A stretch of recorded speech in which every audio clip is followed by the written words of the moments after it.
가운데 정말 잊을 수 없는 끔찍한 사건이었죠. 이 사건이 끼친 영향이라는 것은 실로 다 표현할 수 없을 만큼이나 심각한 사건이었습니다. 오늘 이제 금송아지 사건 전후에 관련된 말씀을 잠시 정리를 하고 오늘 본문 말씀을 좀 드리고자 합니다. 오늘 본문 앞에 보면 이제 금송아지 만들어진 사건의 배경이 나오죠. 모세가 하나님께 시내산에 부름을 받고 법계 10계명을 받기 위해서 올라갔습니다.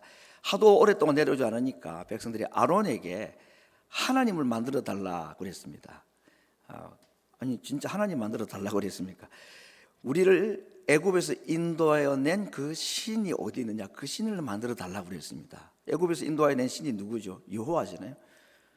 이게 이제 참 말이 안 되는 아이러니한 얘기지만, 그래서 아론이 백성들에게 그러면 너희들 가지고 있는 귀금속을 가져오라고 해가지고 금붙이를 모아서 금송아지를 만들고 그것을 섬겼던 사건이 오늘 본문 앞에 있는 기록된 말씀입니다. 하나님이 굉장히 진노를 하셨습니다.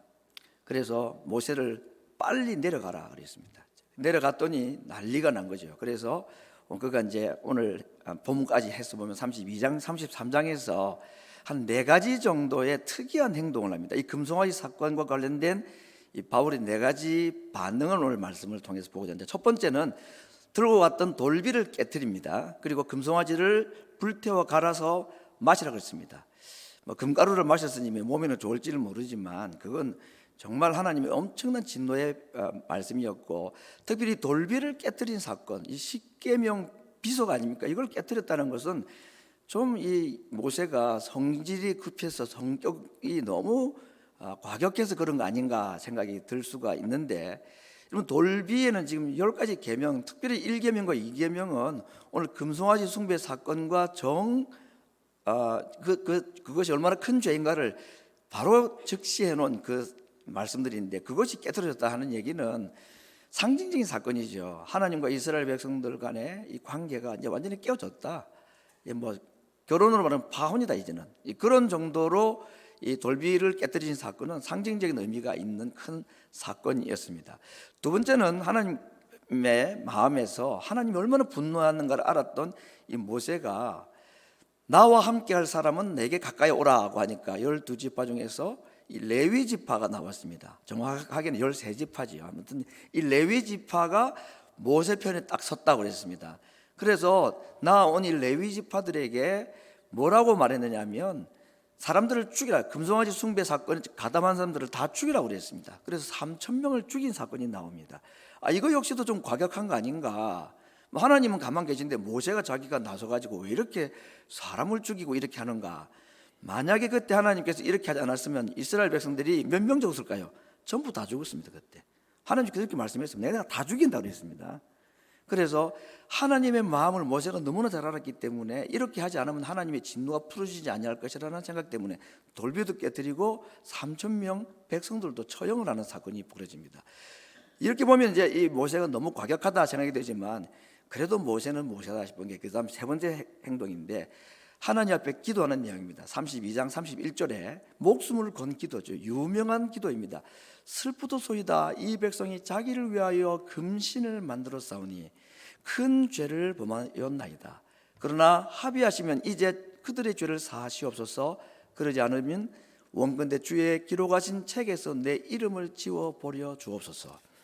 하나님께 끊쳐지는 이 각오를 하고 돌비를 깨뜨리고 3,000명을 죽이는 과격한 지도자처럼 보이지만 자기의 목숨을 걸고 백성들을 살려달라고 하나님 앞에 기도하는 내용이 이 금송아지 사건 이후에 모세가 보인 세 번째 반응이었습니다. 여러분 이때 이제 이 기도를 하나님이 들어주고 난 뒤에 하나님께서 말씀하시고 반응하신 것이 32장 33절 이하에 나오는데, 내 생명을 거두어 가시더라도 이 백성은 살려달라 하는 이 기도에 하나님이 뭐라고 말씀하시느냐 하면, 누구든지 내게 범죄하면 그가 내 책에서 지은 부림을 당하고 저주를 받는 것이지 너가 대신 저주를 받겠다고 저주를 받는 거 아니다. 누구든지 범죄한 그가 내게서 끊쳐진다라는 말씀. 그 다음에 하신 말씀입니다. 이제 가서 모세에게 말씀하죠. 내가 너에게 말한 곳 어디죠? 가나안 땅입니다. 이제 너가 가나안 땅으로 이들을 데려가라. 백성들을 인도하라. 제가 옆에 이제 괄호를 넣은 것은 성경에 우리 한글 성경에 기록은 되어 있지 않지만 뭐 원문의 뜻은 그렇습니다. 네가 백성들을 인도해 가라. 두 번째는 내 사자가 너 앞서 갈 것이다 라고 말씀했습니다. 이 말씀에서 두 가지의 충격적인 말씀을 하나님이 하신 겁니다. 모세에게 백성들을 내가 사해 주겠다, 용서해 주겠다. 그런데 너가 데려온 이 백성들은 너가 데려가라 그랬습니다. 여러분, 하나님께서 이스라엘 백성들을 내 백성이라고 말했죠. 바로 왕에게 가서 모세가 뭐라고 말했습니까? 내 백성을 가게 하라. Let my people go 그랬습니다. 내 백성이라고 그랬습니다. 그런데 이 금송아지 사건 이후에 하나님은 자기 이스라엘 백성들을 내 백성이라는 말 대신에 심지어는 너 백성이다 그랬어요. 모세 보고 모세 너 백성이다. 그리고 그냥 백성이다. 누가 데려와서니 너가 데려가라 이렇게 말한 것입니다. 사실은 이것만 해도 파격적인 제안이죠. 노정에서 다 죽어야 될 자들을 하나님께서 모세의 목숨을 건 기도를 들으시고 살려주시고 그 대신에 이스라엘 백성들을 가나안 땅으로 보내주겠다. 근데 너가 데려가라. 두 번째, 나는 가지 않고 대신에 사자 천사 한 명을 내가 너 앞에 보낼 테니까 그 천사 인도받아서 너희들에게 올라가라. 그렇게 말씀을 하십니다. 33장 3절 본문에도 말씀했죠. 젖과 꿀이 흐르는 땅에 내가 이렇게 해주겠다 하는 것이요. 이것만 해도 큰 약속이죠. 가나안 땅에 보내주겠다는 겁니다. 그러나 나는 너희와 함께 올라가지 않겠다. 하나님 정말 삐지신 모양이다. 그게 아니고 이유는 뭐냐면 너희는 목이 곧은 백성이기 때문에 언제라도 앞으로 이와 유사한 죄를 내게 또 범할 것이다. 실제로 그랬고요. 그렇게 되면 나는 가는 길에 중간에 또 이런 일을 만나면 나는 너희들 반드시 진멸한다. 하나님의 사랑이 없어서가 아니라 하나님이 그만큼 거룩하시기 때문인 것입니다. 하나님이 어떤 분인지를 모세는 알았기 때문에 이 하나님의 말씀을 이해를 하였습니다. 백성들은 혹시 하나님이 무슨 속이 너무 좁으신 분 아닌가 생각할지 모르지만 이스라엘 백성들은 몰라도 모세만큼은 이 하나님께서 하시는 말씀의 중심을 그가 이해를 하고 이 말씀을 깨달았습니다. 그러면 하나님께서 정말 우리를 미워해서가 아니라 중간에 계속 함께 가시다가 또 이스라엘 백성들이 이 죄를 범하고 하나님 또 원망하고 하면 하나님은 이스라엘 백성들 더 이상 용서하지 않으신다. 그분은 너무 거룩하신 분이기 때문에 그래서 죽이실 것이다. 그런데 하나님께서 다행히 두 가지를 약속하지 않습니까? 반드시 너희들을 가나안 땅에 내가 보내주겠다. 근데 너희들이 혼자 안 가고 내가 천사 한 명 보내줄 테니까 그 천사 따라 올라가라. 오늘 하나님께서 이 범죄한 이스라엘 백성들에게 확실한 약속을 하셨습니다. 다 진멸해야 될 그들을 용서하시고 가나안에 들여보내겠다는 것입니다. 그리고 함께 가지 않겠다. 여러분 어떻게 보면 이 함께 가지 않겠다는 것이 이스라엘 백성들에게는 좋은 제안일 수 있죠. 왜죠? 하나님 무섭다는 거 이스라엘 백성들이 잘 경험했습니다. 자기들도 자신이 없고 그러다가 혹시 또 하나님 정말 우리에게 진노하면 가다가 우리가 하나님께 또 몇천 명 또 죽거나 또 뭐 내 자식이 죽거나 우리 부모가 죽거나 뭐 그런 일이 또 생길지 모르니까 차라리 그냥 하나님 안 가시는 게 좋겠구나. 그러면 가나안 땅은 갈 수 있으니까 그런 사고 없이 가나안 땅에 들어갈 수 있는 제안 아닙니까, 여러분? 그래서 인간적으로 가만히 계산하면 하나님 함께 가지 않고 가나안 땅에 들여보내주겠다는 이 약속은 덜렁 받아야 되는 거예요. 그냥 안전하게 갈 수 있는 것입니다. 따놓은 당상이죠, 가나안 땅은. 그런데 이스라엘 백성들이 이 말씀을 듣고 어떻게 반응했습니까? 아이고 고맙습니다. 분명히 하셔야 됩니다.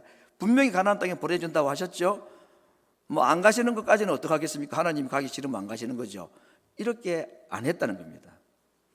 이 말씀을 들은 이스라엘 백성들의 반응이 오늘 본문에 나오는데 뭐라고 말했냐면 이스라엘 백성들이 슬퍼했다라고 말합니다.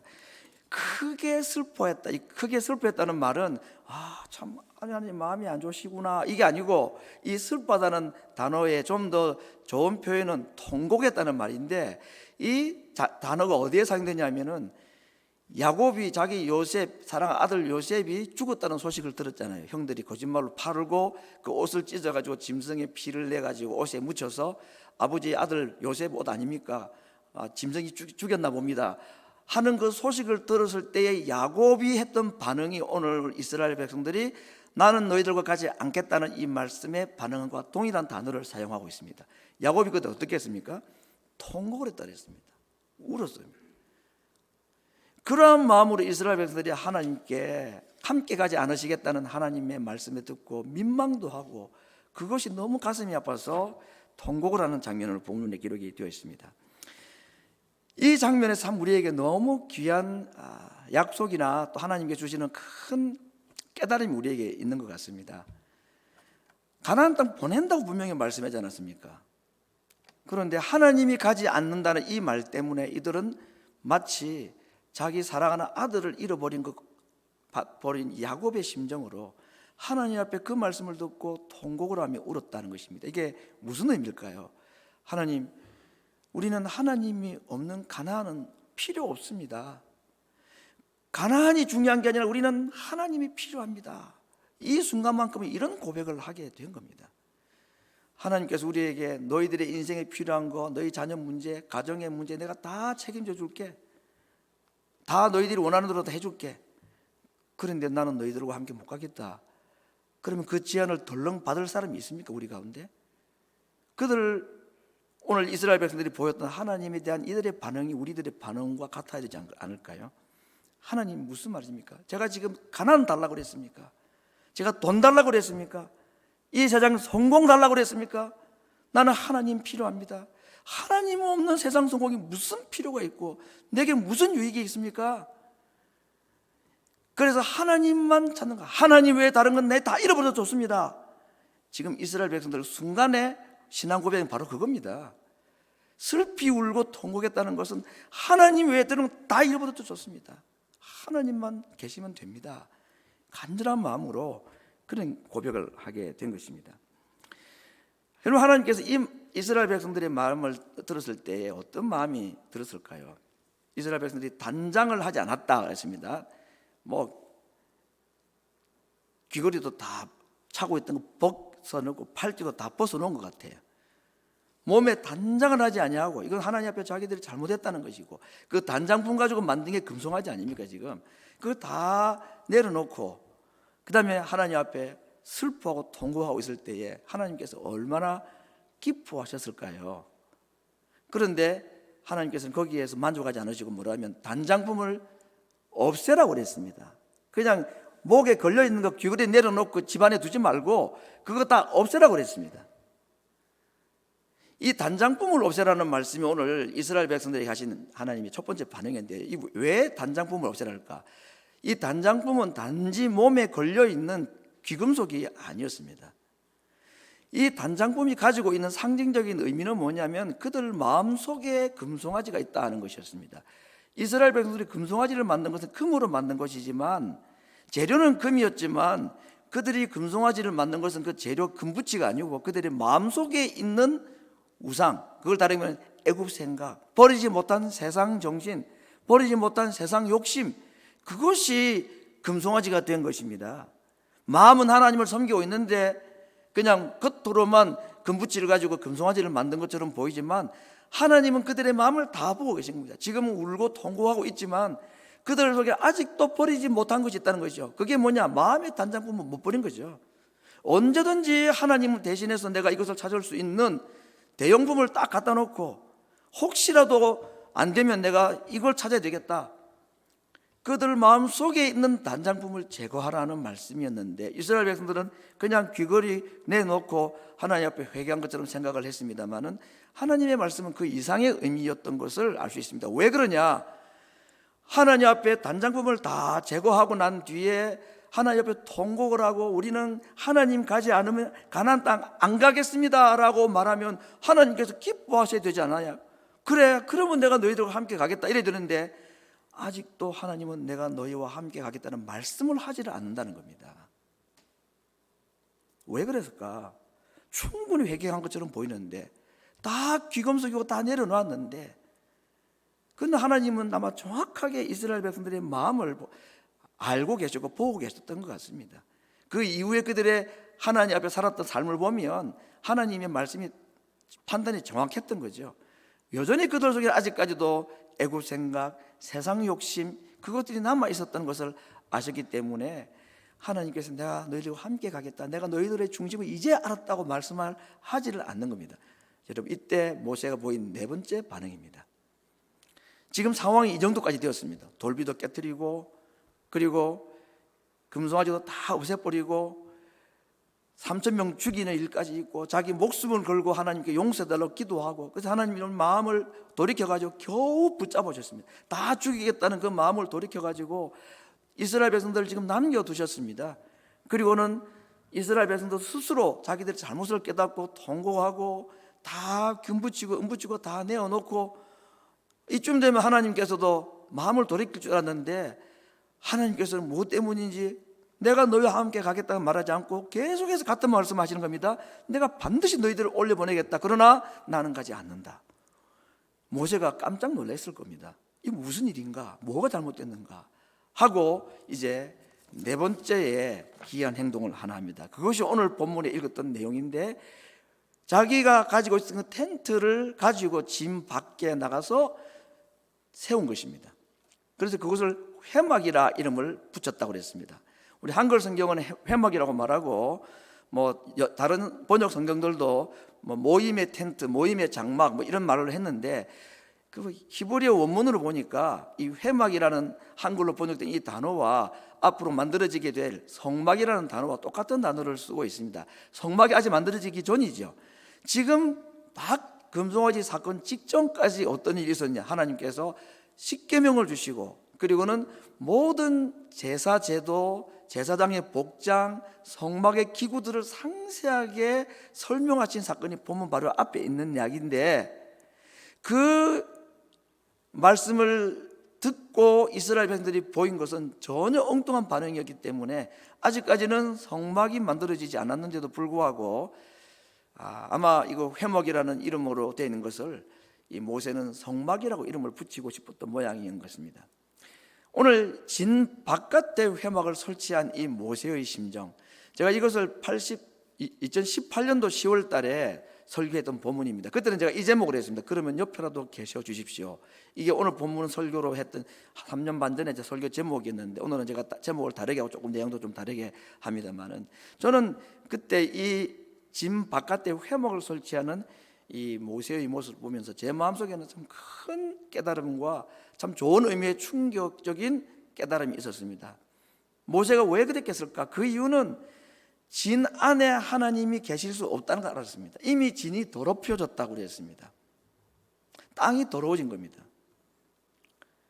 그래서 모세가 이스라엘 백성들이 자기들이 회개를 하고 단장품을 다 제거하고 이쯤 되면 하나님께서 마음을 풀고 그들 가운데 함께 계시고 조금 전에 자기가 받았던 그 성막이 진 가운데 세워지기를 하나님은 허락하실 줄 알았는데, 가만히 보니 그런 상황이 아니라는 것을 그가 깨달았습니다.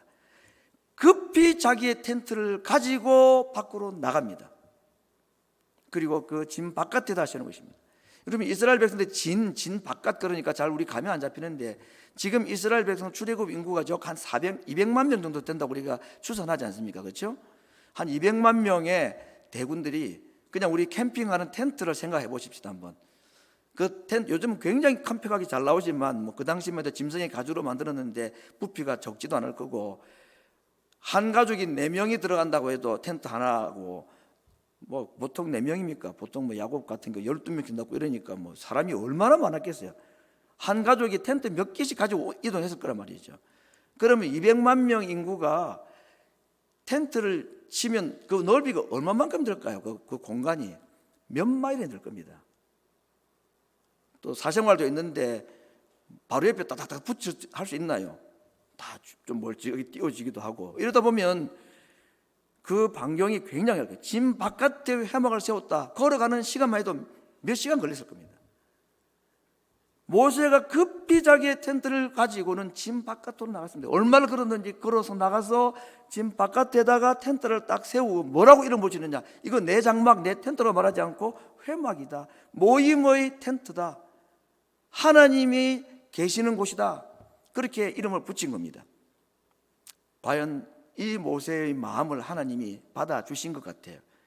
모세가 그 텐트 안으로, 장막 안으로, 그 회막 안으로 들어갈 때쯤에 하나님의 영광이 구름으로 그 회막을 덮었다고 했습니다.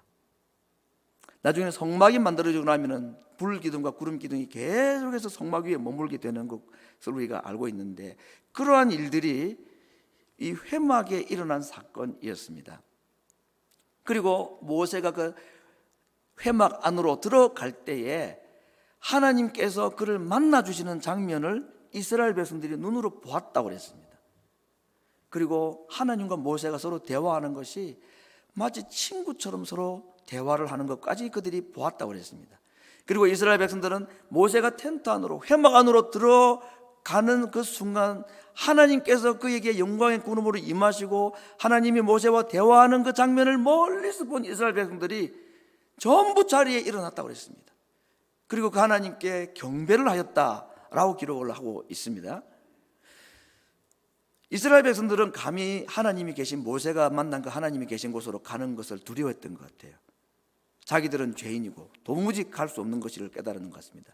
그런데 그 중에 어떤 사람 일부가 모세가 있는 그 회막으로 간 자들이 있다고 그랬습니다. 누가?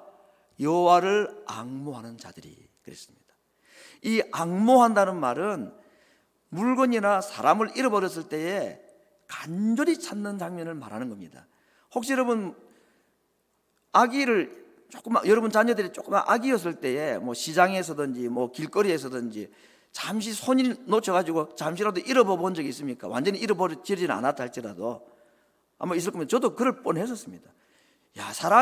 부모가 아이를 잃어버린다는 건 이해가 안 됐는데 저는 이해가 되더라고요. 순간이에요, 순간.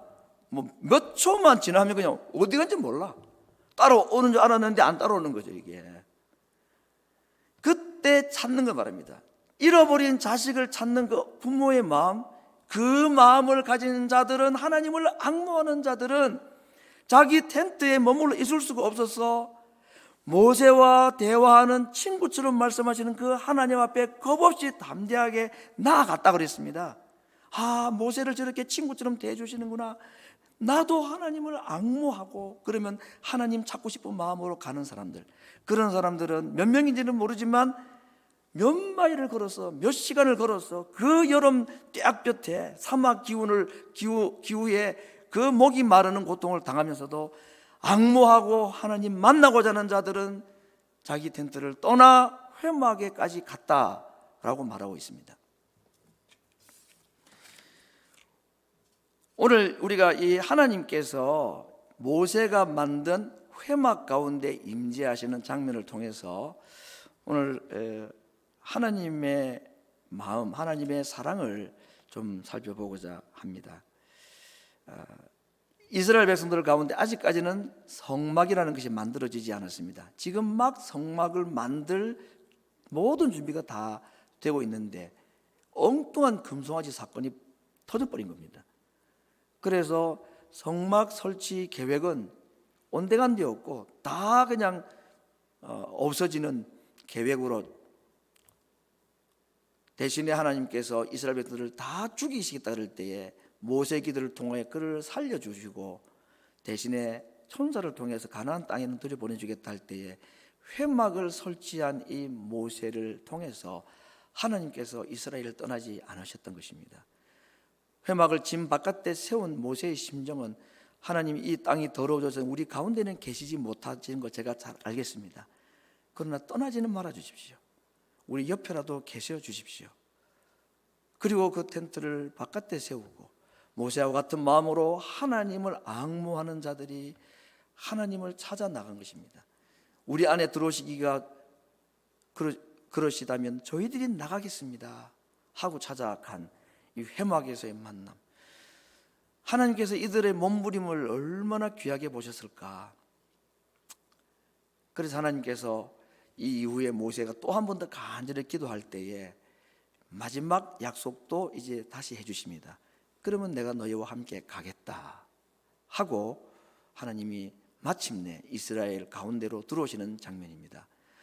오늘 하나님께서 이스라엘 백성들에게 옆에 계셔주시는 이 장면을 통해서 나중에는 성막이 이스라엘 백성들 한가운데 세워지게 되면 그 지성소 안에 하나님이 이제 마침내 거하십니다.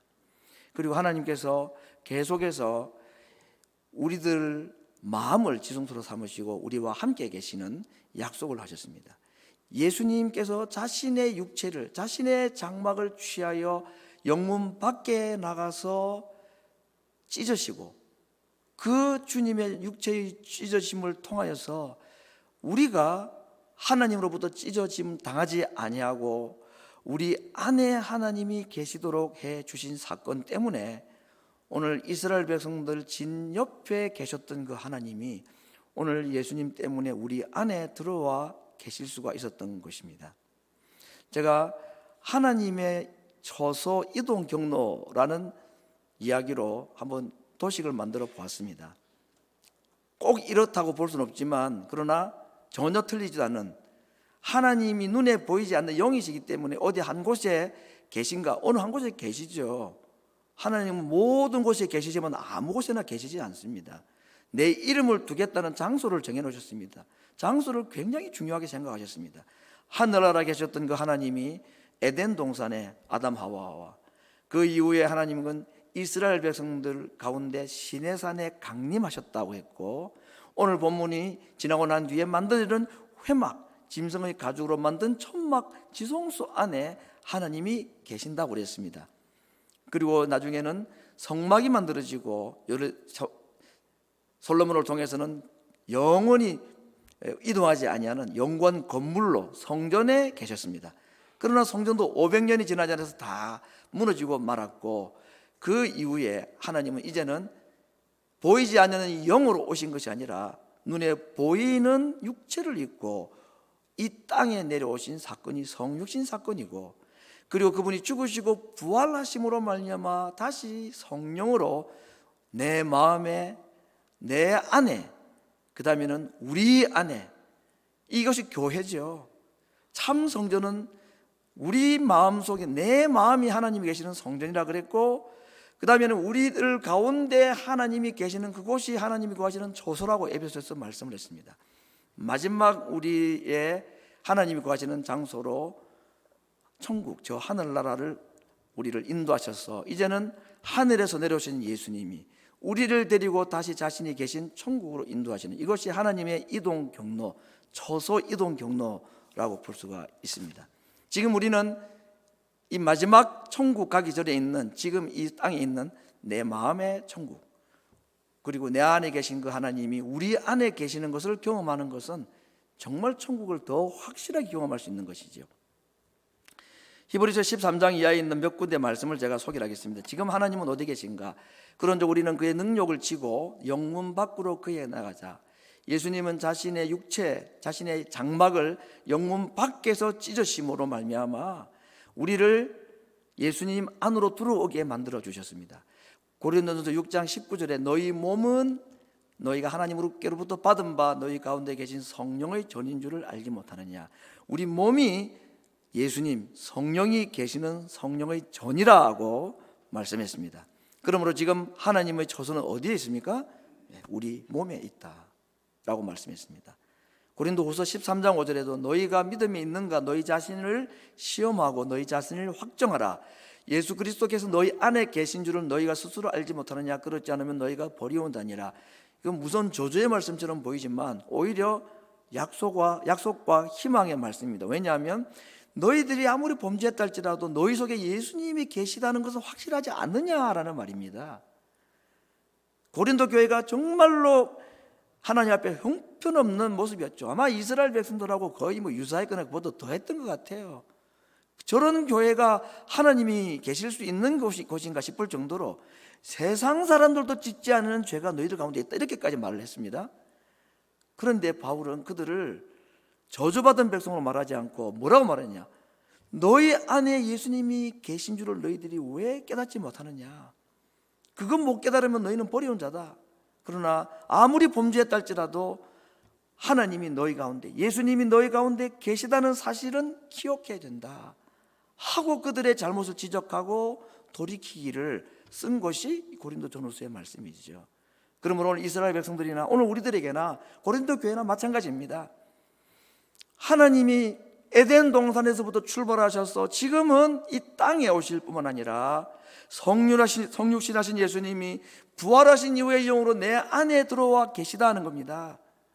이스라엘 백성들에게는 하나님이 그 진 안에 머물러 계시기가 불가능할 만큼이나 그 진이 더러워졌다고 그랬고, 화가 나서가 아니라 그들 가운데 계속 있는 것은 그들에게는 재앙이기 때문에, 그들이 하나님께 진노를 받아 죽을 수밖에 없기 때문에 하나님이 그들을 떠나는 것이 오히려 낫다고 그랬습니다.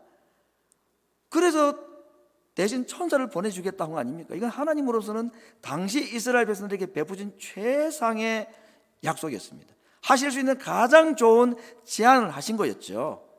그런데 신약 백성인 우리들에게는 하나님께서 그 정도로 하신 것이 아니라 자신의 아들을 우리에게 보내셔서 그 육체의 장막을 무너뜨리시고 부활하신 이후에 우리 안을 자신이 거하시는 거처로 삼으시겠다. 여러분, 이스라엘 백성들 금송아지 숭배했던 그 이스라엘 백성들 가운데 하나님이 계시는 것은 불가능했을 겁니다. 한번 돌이키고 그 다음부터 그런 죄를 안 지으면 모르지만 계속해서 그들은 반복되는 죄를 범한 자들이었기 때문에, 그래서 하나님이 안에는 못 계시면 옆에라도 계셔달라는 것이 회막을 만들었던 이 모세의 중심이었고, 그 모세의 마음을 알았던 하나님께서 자기 백성을 그래도 버리지 못하시고 떠나지 못하시고 옆에 잠시 계셔 주셨던 것입니다. 언제까지? 성막이 만들어질 때까지는. 그리고 그곳에 지성소가 세워지기 전까지는 옆에 동행해 주셨던, 여러분, 예수님이 지금 어디에 계십니까? 하나님은 우리 삶 어디에 있습니까? 내 마음에 계신가? 나를 떠나지는 못하시고 내 옆에 계신가? 감히 우리가 하나님이 내 안에 계시기를 요청할 수 없는 참 부끄럽고 추한 모습들이 우리 가운데 있습니다만은, 그럼에도 불구하고 지금 하나님이 내 옆이 아니라 내 안에 들어와 계시다고 약속하신 것입니다. 예수님 때문입니다. 나의 삶이 하나님 앞에 올바르게 각오가 다짐이 대단해서가 아니라 오로지 예수님 때문에, 그 온 이스라엘 백성들이 진멸당했던 그 하나님의 진노를 예수님이 다 받아주시고 그분이 내 안에 계시기 때문에 하나님이 나를 떠나지 않으시겠다고 약속하신 것입니다. 예수 그리스도께서 지금 너희 안에 계신 줄을 너희들이 알지 못하느냐라고 말씀하고 있는 것입니다. 오늘 하나님께서 금송아지 때문만 아니라 그들 마음속에 아직 버리지 못한 단장품, 세상의 욕망들, 세상 정신들 때문에 여전히 하나님을 믿는다고 말하면서도 마음속에 또 다른 우상을 하나님과 동시에 겸하여 섬기고 있는 그들, 그래서 하나님은 그 안에 들어가지 못하고 옆에 잠시 계셨던 하나님의 마음을 한번 생각을 하고, 이 마음속에 하나님이 온전히 계시게 하기 위하여 우리 주님께서 자신이 이스라엘 백성들이 받을 모든 진노를 대신 받아주시고 그를 믿는 자들 속에 아예 들어와 버리셔서, 우리가 그를 택하신 것이 아니라 그가 우리를 택하셔서 아예 우리의 마음을 자신이 거하는 처소로 만들어 버리시고 우리에게 그냥 들어와 주신 것, 이것이 하나님의 사랑이었습니다. 내가 주님을 마음에 모신 것이 아니고 하나님이 우리의 마음을 선택하신 겁니다. 내가 주를 택한 것이 아니고 하나님이 나를 일방적으로 택하셔서 내 속에 들어오셔서 성전 삼으시겠다고, 자신의 거처 삼으시겠다고 하신 사랑을 받은 자들이 오늘 우리 이곳에 예배 드리는 자들입니다. 과거 이스라엘 백성들 같았으면 상상도 못할 은혜를 우리는 받은 자로 오늘 하나님 앞에 나온 우리들입니다. 여호와를 앙망하십시다. 하나님 내 옆에라도 계셔 주십시오라 했던 그 모세의 간절한 마음으로 코로나 3년차를 맞이하면서 여전히 마스크를 써야 되는, 벗어도 된다고 말은 하지만 그렇게 하지 못하는 이 불길하고 불안한 마음으로 또 한 해를 시작하는 우리들, 특별 새벽 기도를 코로나 3년차에 또 올해도 우리는 하게 됩니다. 정말 여호와를 앙모하는 마음을 달라고 기도하십시다. 혹시라도 잃어버린 자식이 있었다면 그 자식을 찾는 마음 이상으로 하나님을 붙잡고 하나님을 찾는 간절한 마음으로, 하나님, 저는 가나안이 필요한 것이 아니고 하나님이 필요합니다. 하나님 없는 가나안은 저는 필요가 없습니다. 하나님, 양에게는 목자가 필요하지 푸른 초장이 필요한 것이 아니지요. 목자 없는 푸른 초장이 안전합니까? 목자가 있는 사망의 음침한 골짜기가 더 안전합니까? 하나님이 계신 음침한 사망의 골짜기가 우리에게는 더 안전함을 믿어야 합니다. 그분이 우리를 위하여 목숨을 내어버리시는 목자이시기 때문입니다. 그 하나님을 앙모하시기를 바랍니다. 그래도 우리 옆에 떠나지 아니하시고 우리 삶의 언저리에서 언제든지 우리에게 들어오기를 원하시는 그 이스라엘 백성들의 회막 가운데 계셨던 하나님을 바라보면서 모든 것을 깨쳐버리시고 내 삶 속에 내 마음속에 들어와 계신 그 예수님을 감사하며 그 주님 내 마음에 모시고 여호와를 앙모하며 진 바깥 아무리 거리가 멀어도 회막으로 달려갔던 이스라엘 백성들의 그 순간만큼의 순수하고 열정적인 하나님을 향한 마음으로 이번 특별 새벽 기도를 깨우면서 정말로 하나님이 우리에게 가나안보다도 더 복되며 초장보다도 음침한 골짜기 가운데 계신 목자이신 하나님을 내가 더 사모하고 그분이 내게 더 중요하다는 사실을 우리의 삶으로 고백함으로 말미암아 계속되는 이 환난과 고통 가운데 코로나 3년차를 맞이하는 우리들이 주님을 다시 마음속에 회복하고 그 주님과 함께